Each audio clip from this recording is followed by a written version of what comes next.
गरीब किसान की कहानी। एक गांव में एक गरीब किसान रहता था। वह बहुत ही ईमानदार और मेहनती आदमी था। वह अपने छोटे से खेत में काम करता था। वह बहुत ही खुश रहता था। पूरे गांव में किसान की ईमानदारी के बहुत ही चर्चा थे। उसका एक दोस्त था जो उसे गांव के राजा के यहाँ सिपाही का काम करता था। वह किसान से उसके घर रोज मिलने जाता था। एक बार राजा ने अपने दरबार में एक ऐलान किया कि उसके बगीचे में काम करने वाला एक अच्छा सा कारीगर चाहिए जो उसके बगीचे में पेड़ पौधा और फूलों का ध्यान रख सके। राजा का ये ऐलान सुनकर किसान के दोस्त सिपाही ने सोचा कि ये मौका है कि किसान से मित्रता निभाने की।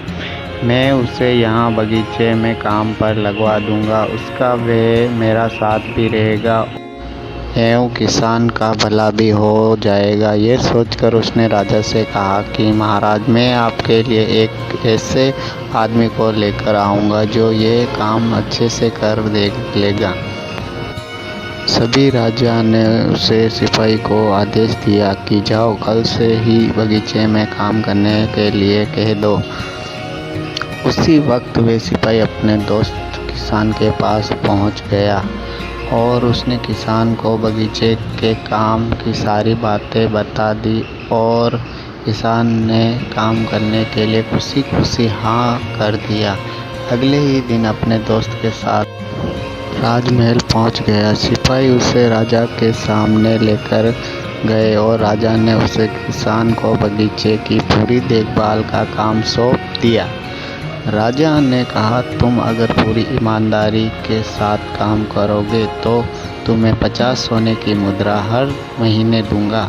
किसान खुशी खुशी बगीचे में काम करने के लिए हाँ कर देता है और वह उसी वक्त बगीचे में काम करने लगा। किसान बगीचे में बहुत दिल लगाकर काम करता था।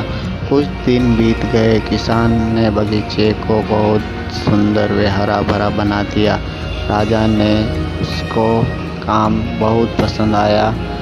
एक दिन किसान बगीचे में कुछ खुदाई कर रहा था तो उसने ज़मीन के नीचे कुछ महसूस किया। तो उसने खुदाई की तो देखा वहाँ नीचे एक बड़ी सी संदूक थी। किसान ने वह संदूक बाहर निकाला और खोला तो क्या देखा, वह सोने और चांदी से भरी हुई थी। ये देखकर किसान बहुत खुश हुआ और अपनी ईमानदारी दिखाते हुए राजा के पास पहुंचा।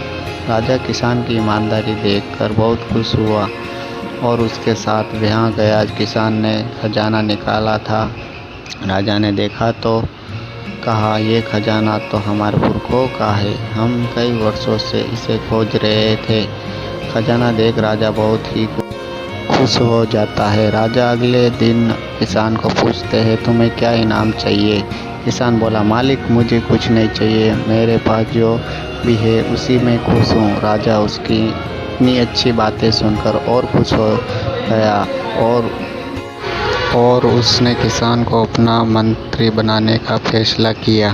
किसान ने राजा की बात मान ली और मंत्री बन गया।